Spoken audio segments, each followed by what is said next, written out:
अब मैं आप लोगों को, आप लोग बुरा सोच करके क्या क्या कर सकते हो और बुरा कैसे आप लोग सोचते हो। हम साधु साध्वियों के लिए एक नियम है और बहुत अच्छा नियम है, आर्त ध्यान रौद्र ध्यान ध्याया। अब साधु हूं मैं, साधु का नियम है कि भैया उसको आर्त ध्यान रौद्र ध्यान नहीं ध्याना चाहिए। आदमी आर्त ध्यान क्यों ध्याता है, आप लोग बता सकते हैं? आदमी रौद्र ध्यान क्यों ध्याता है, बता सकते हैं? मन के विरुद्ध कैसे कैसे होता है अपेक्षा। देखिए, अब आपको मैं कहना चाहता हूं, एक मेरा भगत है, समझो ना तुम, वो आता है, मुझको कितनी खुशी होती है ना।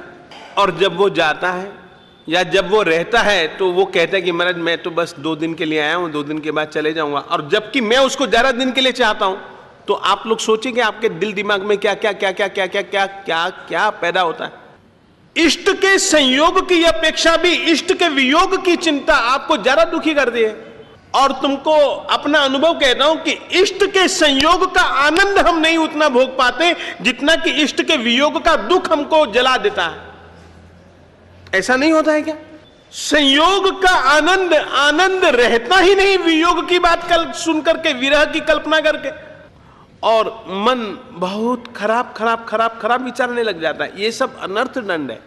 अच्छा, समझो कोई मेरा दुश्मन आ गया, मैं चाहता हूं कि 1 घंटे में खिसके, वो कहे नहीं मैं सप्ताह का आयोजन लेकर के आया हूं आपके पास, नहीं मुझे जाना ही नहीं है, मुझे तो 7 दिन तक आपकी छाती के ऊपर ही बैठे रहना है। अब अनिष्ट संयोग हो गया, वहां पर हमको इष्ट के वियोग की चिंता से हम दुखी थे, और यहां पर अनिष्ट संयोग कि जो मेरा इष्ट नहीं है, जिसे मैं चाहता नहीं हूं, जो यहां से जल्दी ये आई बला टले कैसे, यही मैं विचार कर रहा हूं। और वो 7 दिन का आयोजन लेकर के आया है। आप लोग सोच लो कि 24 घंटे में से मेरा दिमाग 24 घंटे किसका विचार करेगा। जैसे कि दांत टूट जाता है ना, दांत टूट जाता है ना, तो दांत के टूट जाने के बाद जबान जैसे वहीं जाती है ना, तो अगर कोई दुश्मन आ जाए ना तो 24 घंटे दिल दिमाग में दुश्मन रहता है। ये सब अनर्थ दंड के कारण है, ये सब आर्त ध्यान है। आर्त ध्यान की निशानियां क्या? आर्त ध्यान चल रहा है, इसकी निशानियां क्या? मुझको बुखार है तो आदमी यूं देखता है, गरम गरम है। अब हम तो नाड़ी वाड़ी जानते नहीं, ये देख लिया, ये देख लिया, ये देख लिया, गरम है यार, क्या बात है, बुखार है। ये व्यक्ति आर्त ध्यान में है, ये व्यक्ति रौद्र ध्यान में है। उसकी निशानियां क्या? चेहरा, मुखौटेबाज आदमी के लिए चेहरे से जान पाना बड़ा कठिन है। और आज की तारीख में लगभग हर एक व्यक्ति ज्यादातर मुखौटे में ही जीता है। दिल में कुछ, जबान पे कुछ, दिल में कुछ, इंद्रियों में कुछ। तो ये सब चीजें अनर्थ दंड के कारण है, और इनसे बचने के लिए आप लोगों को पूरा प्रयास करना चाहिए। बेकार बेमतलब के कर्म बंधन से हम लोग बच सकते हैं इन अनर्थ दंडों का विचार करते हुए। आप अपने मन की निगरानी रखेंगे, आप अपनी जबान की निगरानी रखेंगे, आप अपने शब्दों की निगरानी रखेंगे, आप अपनी बुद्धि की निगरानी रखोगे, आप अपनी इंद्रियों की निगरानी रखोगे। ये सब कुछ अनर्थ दंड से बचाव के बहुत बड़े साधन हैं। मैं इसकी भूमिका आप लोगों को सुनाना पसंद करूंगा। जिससे आत्मा व अन्य प्राणी दंडित हो, अर्थात उनकी हिंसा हो। इस प्रकार के मन योग, वचन योग और काय योग की कलुषित प्रवृत्ति को दंड कहते हैं। जिसके द्वारा आत्मा कर्म बंधन के द्वारा दंडित हो, सजा पाए, उसे दंड कहा जाता है। दंड 2 प्रकार का होता है, अर्थदंड और अनर्थदंड। गृहस्थ को, अर्थदंड किसको कहते हैं? गृहस्थ को अपना खेत, घर, धन, धान्य या शरीर पालन आदि प्रवृत्तियों के लिए जो आरंभ द्वारा प्राणियों का उपमर्दन, घात किया जाता है, वह अर्थदंड यानी कि सार्थक मतलब है, प्रयोजन है। इसलिए एक अपेक्षा से दंड के 2 भेद हैं, अर्थदंड, अनर्थदंड। अर्थ यानी कि प्रयोजन, गृहस्थ को अपने खेत, घर, धन, धान्य या शरीर पालन आदि प्रवृत्तियों के लिए जो आरंभ द्वारा प्राणियों का उपमर्दन, घात किया जाता है, वह अर्थदंड कहलाता है। प्रत्येक कार्य या प्रवृत्ति करने से पहले श्रावक को यह विचार करना अनिवार्य है कि यह प्रवृत्ति या कार्य करना मेरे लिए आवश्यक है या नहीं, मेरा यह कार्य सार्थक है या निरर्थक, क्या इसके सिवाय कोई मेरा कोई चारा है या नहीं। यह कार्य मेरे लिए किस उद्देश्य की पूर्ति करता है, इस प्रकार का विवेक करके श्रावक को उन कार्यों से बचना चाहिए जो निरर्थक हो, जो किसी उद्देश्य की पूर्ति न करते हो, जिन्हें किए बिना उनकी आवश्यकता न रुकती हो और व्यर्थ ही जीवों की हिंसा कष्ट होता हो। ऐसे निरर्थक कार्य या प्रवृत्ति चाहे रूढ़ी परंपरा के नाम पर किए जाते हों या अन्य किसी कारणवश किए जाते हों श्रावक को अनर्थ दंड रूप उन निरर्थक कार्यों का त्याग करना ही चाहिए। तभी श्रावक के अहिंसा आदि 5 मूल व्रत उत्तरोत्तर निर्मल होते जाएंगे। ऐसा करने पर ही श्रावक निष्प्रयोजन होने वाले कर्म बंधन से बच सकता है, अपने मन मस्तिष्क को संतुलित एवं समाधि भाव में रख सकता है। आपको मैं कहना चाहता हूँ, सामान्यतया एक अनुभव है, जिंदगी में एक छोटा सा नियम बनाओ। यदि 2 व्यक्ति बात कर रहे हैं और वे 2 व्यक्ति पता नहीं किस मामले में बात कर रहे हैं, हमारे दिल में बेकार बेमतलब की शंका पैदा होती है। नहीं, हमें देखना ही नहीं है, कुछ भी करते रहे ना, करेंगे क्या, मेरे कर्म को तो नहीं छीन सकते, ज्यादा से ज्यादा क्या कर सकते हैं वे लोग।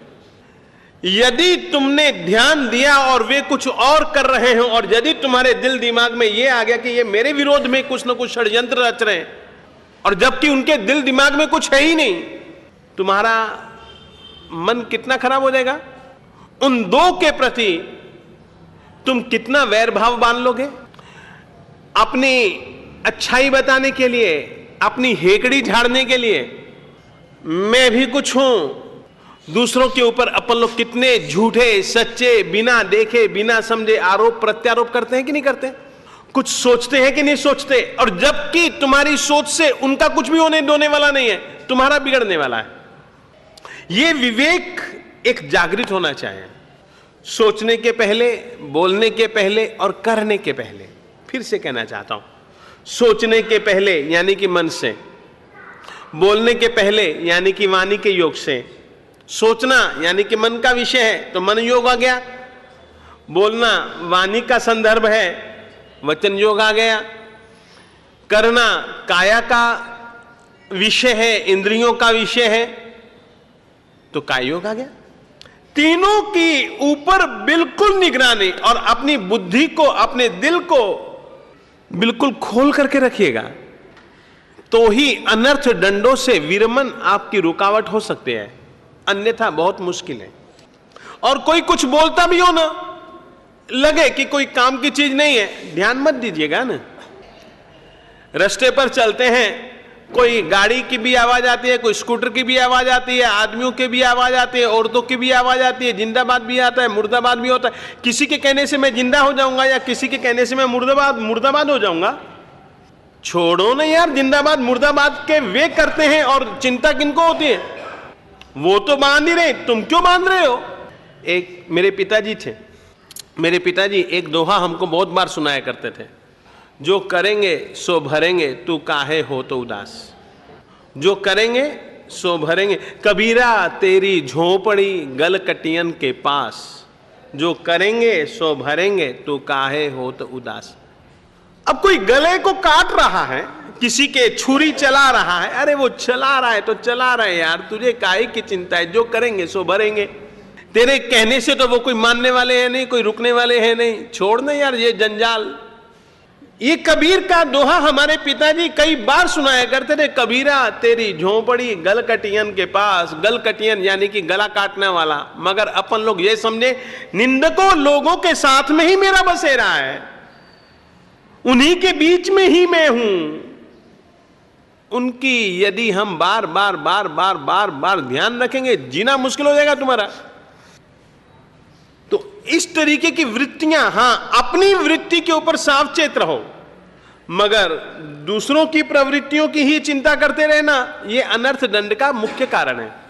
यूं तो दंड मात्र त्याज्य है, परंतु श्रावक की भूमिका उतनी उच्च नहीं कि वह दंड मात्र का त्याग कर दे। उसे अपने गृहस्थाश्रम को चलाने के लिए, जीवन निर्वाह के लिए कुछ प्रवृत्तियां करनी पड़ती हैं। हाँ, यह हो सकता है कि वह उन्हीं प्रवृत्तियों को करे जो अर्थ दंड रूप हो, निरर्थक, निष्प्रयोजन और अनुचित न हो।